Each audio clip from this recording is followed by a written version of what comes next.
আসসালামু আলাইকুম। তদবির জগতে আপনাদের সকলকে স্বাগতম জানাই। যারা যারা তদবির জগতে কোনো কাজ করাতে আগ্রহী, বাধ্য করা কাজ করাতে হয়, বিচ্ছেদ করা তদবির করতে হয়, অথবা জিনে আক্রান্ত রোগী আছে, রোগীর চিকিৎসা করতে হয়, কাউকে জাদু করা হয়েছে, কুফরি করা হয়েছে, এগুলো কোনো সমস্যায় আছে, চিকিৎসা করতে হয়। তদবির জগতে হাজার হাজার ধরন আছে। বা আপনাকে কেউ তাবিজ করছে, কুফরি করছে, বা আপনার উপরে কোনো জিনের সমস্যা আছে, জাদুর সমস্যা আছে, বা আপনার পরিবারের কেউ কারো ব্যাপারে জানতে চান, সে কি কোনো পরকীয়া প্রেমে আসক্ত হয়েছে কিনা, কোনো পরকীয়া প্রেমে জড়ায়া গেছে কিনা, তার ব্যাপারে আপনি জানতে চান। মানে যে কোনো বিষয়, যে কোনো ব্যক্তির ব্যাপারে ভালো মন্দ যে কোনো বিষয় জানতে আগ্রহী আপনি, বা যে কোনো কাজ করাতে আগ্রহী, কাউকে শিক্ষা দেওয়ার জন্য জিন চালান দিবেন, তাবিজ চালান দিয়ে তাকে কাউকে শিক্ষা দিবেন, এরকম কাজ করাতে আগ্রহী। তদবির জগতে হাজার হাজার ধরনের তদবির আছে। আপনি যে কোনো কাজ করাতে আগ্রহী। এখন আপনি যে কাজটা করাবেন, আপনি তো কাজ করাবেন কাকে দিয়ে কাজ করাবেন? এটা পরামর্শ হইল, সর্বপ্রথম আপনি এমন ব্যক্তির মাধ্যমে কাজ করাবেন যে লোকটা সে নিজে একজন জিন সাধক, সে নিজে জিন সাধনা করছে, জিনের মাধ্যমে কাজ করতে পারে, এমন ব্যক্তিদের মাধ্যমে আপনি কাজ করাবেন। তাহলে আপনার কাজটা খুব দ্রুত সমাধান পাবেন। যে লোকটা নিজে জিন সাধনা করছে, জিন সাধক, নিজে জিনদের মাধ্যমে সে কাজ করতে পারে, এরকম ব্যক্তি যারা আছে, এরকম লোকের মাধ্যমে আপনি কাজ করাবেন। যেরকম আমি আমার ইউটিউবে, ফেসবুকে, অনলাইনে 20-30 হাজার ভিডিও ছাড়া আছে। প্রত্যেকটা ভিডিওতে আমি নিজে বলছি যে আমি একজন জিন সাধক, আমি হাজার হাজার লক্ষ লক্ষ জিন সাধনা করছি। জিনদের মাধ্যমে দেশে বিদেশে যে কোনো ধরনের আমি তদবির করে আর থাকি। 17-18 বছর যাবৎ প্রায় তদবির জগতে কাজ করতেছি। তা যারা যারা তদবির করাতে আগ্রহী, আপনারা অবশ্যই আমার সাথে যোগাযোগ করবেন। যেরকম প্রকাশ্যে নিজের চেহারা দেখাইয়া, মুখ দেখাইয়া, সামনে বৈশা, নাম ঠিকানা দিয়া, নাম্বার টাম্বার দিয়া প্রকাশ্য ভাবে বলতেছি যে আমি একজন জিন সাধক। কোটি কোটি দলে দলে জিন আছে আমার কাছে, ওদের মাধ্যমে আমি দেশে বিদেশে সকল মানুষের তদবির জগতে তদবির করে থাকি। ঠিক আছে? আমি যেরকম যে মুখে বলতেছি, এইরকম ভাবে, ঠিক আছে, এরকম ভাবে যারা বলতে পারবো, যারা যারা এরকম ভাবে আমার মতো সরাসরি এরকম ভিডিওর সামনে বসে বলবো যে আমি একজন জিন সাধক, এরকম ব্যক্তি দেখেন আমি ছাড়া আরো একজন খুঁজে পান কিনা দেখেন।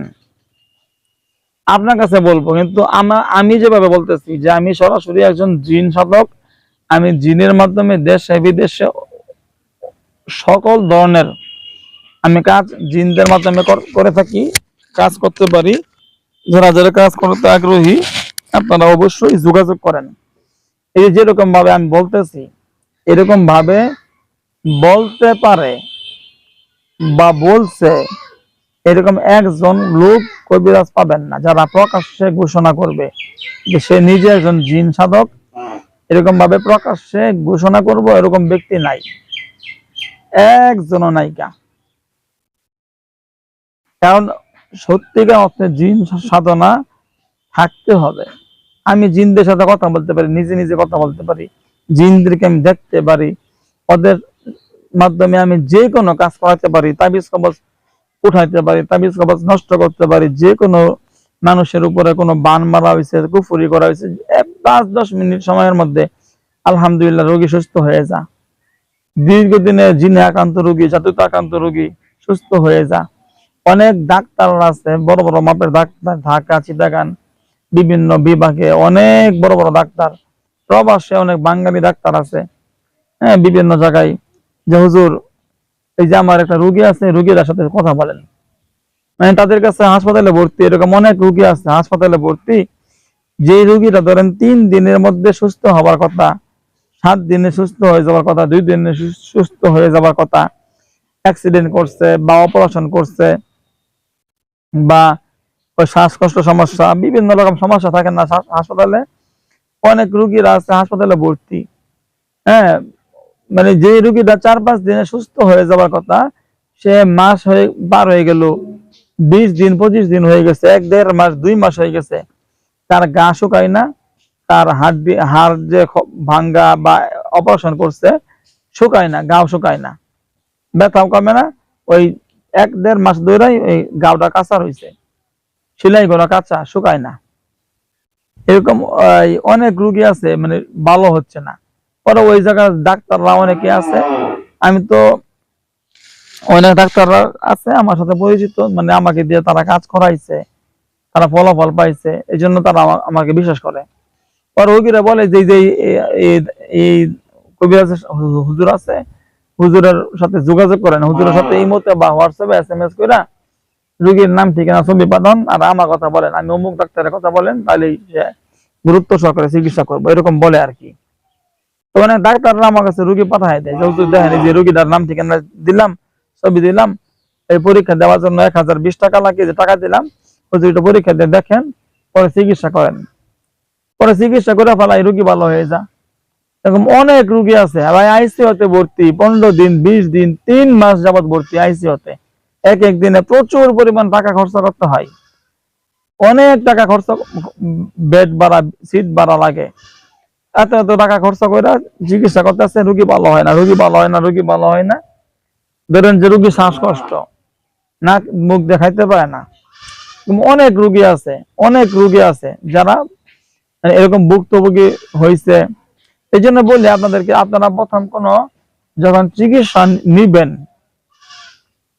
আপনারা যখন ডাক্তারের মাধ্যমে চিকিৎসা নিতেছেন, পরীক্ষা নিরীক্ষা করতেছেন, 2 জায়গা চিকিৎসা নেওয়ার পরে যদি আপনার রোগ ধরা না পড়ে, তখন আপনি বুঝে নেবেন যে আপনার সমস্যাটা হইলো জিনের সমস্যা বা জাদুর সমস্যা, কুফরি সমস্যা, এইগুলো কোনো সমস্যা আছে। ওই জন্য তখন আপনারা চিকিৎসা নেবেন অবশ্যই যারা জিন সাধনা করছে, জিন সাধক, এরকম ব্যক্তিদের মাধ্যমে আপনারা চিকিৎসা নেবেন, জিন সাধকদের মাধ্যমে চিকিৎসা নেবেন। আপনার সমস্যাটা খুব দ্রুত সমাধান হবে, আপনি যেখানে আছেন ওখানেই থাকবেন। আলহামদুলিল্লাহ, আমি নিজে দেখা যায় আমার সাথে যোগাযোগ করে পরীক্ষা দিয়ে দেখি, যা পাই জানাই ভাই এগুলো করা আছে, পরে বলে চিকিৎসা করতে, চিকিৎসা করি, দেখা যায় 1-2 ঘন্টা 3 ঘন্টার মধ্যে রোগী সুস্থ হয়ে গেছে, ভালো হয়ে গেছে। এটাকে মহর হয়। এই কিছুদিন আগে এক ঘরের মধ্যে মানে একটা বাসা ভাড়া দিচ্ছে, বাসা ভাড়ার মধ্যে ওই মা মেয়ে স্বামী তারা একলগে থাকে। তো ওই ঘরে একটা লোক আত্মহত্যা করছে, মানে গলায় দড়ি দিয়া মরে গেছে। মরে যাওয়ার পরে মনে করেন যে ওই ঘরে অনেক ডিস্টার্ব করে, তো তারা জানতো না, ওই বাসা ভাড়া নিছে। বাসা ভাড়া নেওয়ার পরে ওই বাসায় খুব সমস্যা হইতেছে। তো মা আর মেয়ে তারা স্কুলে, বাচ্চাকে স্কুলে নিয়ে যেতেছে, স্কুলে নিচ্ছে, যে স্কুলে নিয়ে যেতেছে, রাস্তার মধ্যে কোনো কিছুই নাই, রাস্তার মধ্যে রিক্সা সহ কে যেন ভারী মারছে, রিক্সা উড়া নিয়ে খেতে ফেলাইছে। বাচ্চার মা দুইটাই খেতে পড়ছে, বাচ্চার হাড়, এই যে এই হাড্ডি ভেঙে গেছে, হাত ভেঙে গেছে, আর বাচ্চার মার কোমরের মোটা একটা হাড্ডি ভাঙছে। তো কোনো কিছু লোকে লাগছে এরকম না, বাতাসে লোকে বাড়ি লাগছে, ওই যে খারাপ জিন ছিল, জিনেরা বাড়ি মাইরা এই কাজটা করছে। তো এই রোগীর মানে যে অপারেশন করা হয়েছে, 2টা রোগী তো অপারেশন করা হয়েছে, হাড্ডি জোড়া লাগার কথা, গাও গলা শুকানোর কথা, সেলাই গলা শুকানোর কথা, 4-5 দিন লাগে। অ্যান্টিবায়োটিক, হাই অ্যান্টিবায়োটিক দেওয়া হইতেছে, সর্বোচ্চ 5-7 দিনের মধ্যে সুস্থ হবে, ভালো হবে, হাড্ডি জোড়া লাগবে, কিচ্ছু হয় না, রোগী যেমন ছিল তেমনই আছে, মানে কোনোভাবেই সুস্থ হচ্ছে না, এত হাই অ্যান্টিবায়োটিক দিতেছে, অ্যান্টিবায়োটিক কাজে লাগে না। পরে ডাক্তাররা বলতেছে যে এই রোগীর উপরে হয়তো জিনের সমস্যা আছে, জিনরা এর উপরে যে অ্যান্টিবায়োটিক দেওয়া হইতেছে, যে ওষুধগুলো দেওয়া হইতেছে, এগুলো জিনেরা খায় ফেলতেছে, যার কারণে তার শরীরে কোনো কামে লাগতেছে না। এটা কি ডাক্তাররাই অনুমান করতে পারছে, ডাক্তার কাছে তো এরকম রোগী অহরহ আসে, ওই জন্য তারা বুঝতে পারে। পরে আমার সাথে যোগাযোগ করলো, দেখলাম যে ওই বদ জিন ছিল, ও ঘরে পরে বন্দি করলাম, বন্দি সরাই দিলাম। আলহামদুলিল্লাহ রোগী খুব দ্রুত সুস্থ হয়ে গেছে। নোয়াখালী সোনাইমুড়ি থানার একটা রোগী জুবেদা খাতুন নাম, এই রোগীটা হাসপাতালে ভর্তি, 6-7 লাখ টাকা নষ্ট করছে তার খালি সিট ভাড়া দিয়ে আর চিকিৎসা করতে করতে, কিন্তু রোগী ভালো হয় না। রোগী সারা শরীর মানে মরার মতো হলে পড়ে রয়েছে এমনি, নাক দেওয়া সিজন দেওয়া, নাক মুখ দিয়ে খাওয়ানো, মানে খুব ঝামেলা। মানে 1-1.5 মাস যাবত আইসিইউতে ভর্তি, ঢাকা নিয়ে আসছে, কোনোভাবে সমাধান হচ্ছে না, সুস্থ হচ্ছে না। তার স্বামী হলো সৌদি প্রবাসী, ওখানে 2টা মেয়ে আছে, তার 2 মেয়ের মধ্যে 1 মেয়ে আমার সাথে যোগাযোগ করলো, পরে তার বাবার নাম্বার দিল, তার বাবা আমার সাথে যোগাযোগ করলো যে হুজুর এই অবস্থা। তা পরীক্ষা দিলাম, দেখলাম যে তার উপরে তো তার যে স্বামী আছে না, যে রোগীর যে স্বামী আছে, স্বামীর আপন বোন, ঠিক আছে, ভাই বউয়ের লগে এই রোগীর লগে শত্রুতা, তার উপরে অনেক একাধিক জিন চালান করছে, তাবিজ কবজ করছে, কুফুরি করছে, কইরা এই করাইছে। যাক, চিকিৎসা করলাম, সব জিন টিন বন্দি করলাম, জাদু করলাম, নষ্ট করলাম, কাটলাম। আলহামদুলিল্লাহ রোগীটা মাত্র 2-2.5 দিনের মধ্যে, মানে ওই দিন থেকেই অনেকটা পাতলা হয়ে গেছে, আরাম হয়ে গেছে, সবকিছু, ডায়াবেটিস নিয়ন্ত্রণ হয়েছে, শ্বাসকষ্ট নিয়ন্ত্রণ হয়েছে, শারীরিক যে অবস্থাগুলো ছিল সবকিছু নিয়ন্ত্রণে আবার শুরু হয়েছে চিকিৎসা করার 2-3 ঘন্টা পর থেকেই। এবং উঠা বসা শুরু করছে 2.5 দিনের মধ্যে, মাত্র 2.5 দিনের ভিতরে সে মোটামুটি মানে একরকম সুস্থ হয়ে গেছে, চলাফেরা করতে পারতেছে। পরে তাকে বাড়িতে নিয়ে গেছে, এখনো বাড়িতে আছে, সুস্থ আছে, ভালো আছে। তো এই জন্য বর্তমানে যে পরিমাণ অবস্থা দেখতেছি, মানে জাদু কুফরি এইগুলা শেষ জামানায়, রাসূল সাল্লাল্লাহু আলাইহি সাল্লাম বলছেন শেষ জামানায় এরকম জাদু কুফরির প্রচলন বৃদ্ধি হবে। কারণ বর্তমানে মানে এই সমস্যাগুলো অনেক বেশি। এক বাচ্চা মেয়ে, 14-15 বছরের মেয়ে, শ্বাসকষ্ট, মারাত্মক শ্বাসকষ্ট, ময়মনসিংহ 4-5-6টা ডাক্তার দেখাইছে, অনেক ট্রিটমেন্ট করাইছে, কোনো রোগ ধরা পড়ে না। ঢাকা নিয়ে গেছে, ঢাকা এক রাত্রে একদিনে 4টা ডাক্তার দেখাইছে, 4টা ডাক্তার দেখাইছে, ভালো হয় না, কোনো রোগই ধরা পড়ে না। ডাক্তাররা বলে রোগ ধরা না পড়লে চিকিৎসা কেমনি করবো, শ্বাসকষ্ট এমনি হয়, এটা আঙ্গ চিকিৎসার মধ্যে ধরা পড়তেছে না। করাতে ওই রুগী নিয়ে ময়মনসিংহ জন আসে, আমার সাথে যোগাযোগ করে, হুজুর এই অবস্থা। পরীক্ষা দিলাম, চিকিৎসা করলাম, দেখলাম এই বাচ্চার উপরে জাদু করা, তাবিজ করা হয়েছে, তাবিজ কুফরি করা হয়েছে, নষ্ট করছি। এখন পর্যন্ত সুস্থ বাচ্চারা, এখনো সুস্থ। এরকম অহরহ রোগী আছে। যাই হোক, যারা আপনারা এরকম ভুক্তভোগী যারা আছেন, আমার অনুরোধ, আপনারা যাকে দিয়ে চিকিৎসা করাবেন যেন লোকটা জিন সাধক হয়। জিন সাধক ছাড়া যারা রুকাইয়া করে বা অমুক মসজিদের হুজুর, মাদ্রাসার হুজুর, এনারা কবিরাজ না, তারা মাদ্রাসার দায়িত্বে আছে, মসজিদের দায়িত্বে আছে, বড় বক্তা, সে ওয়াইজিন হিসেবে, বক্তা হিসেবে সে কাজ করে। উনাদের ফুফায়ে আপনার কোনো কাম হইতো না, এটা মনে রাখবেন।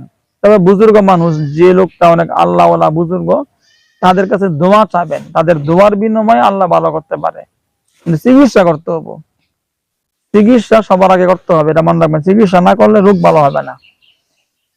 আমার ইমো নাম্বার, হোয়াটসঅ্যাপ নাম্বার 2টা, 01712 38 74 36, 01712 38 74 36, 01711 25 66 95, 01711 25 66 95, 01711 25 66 95।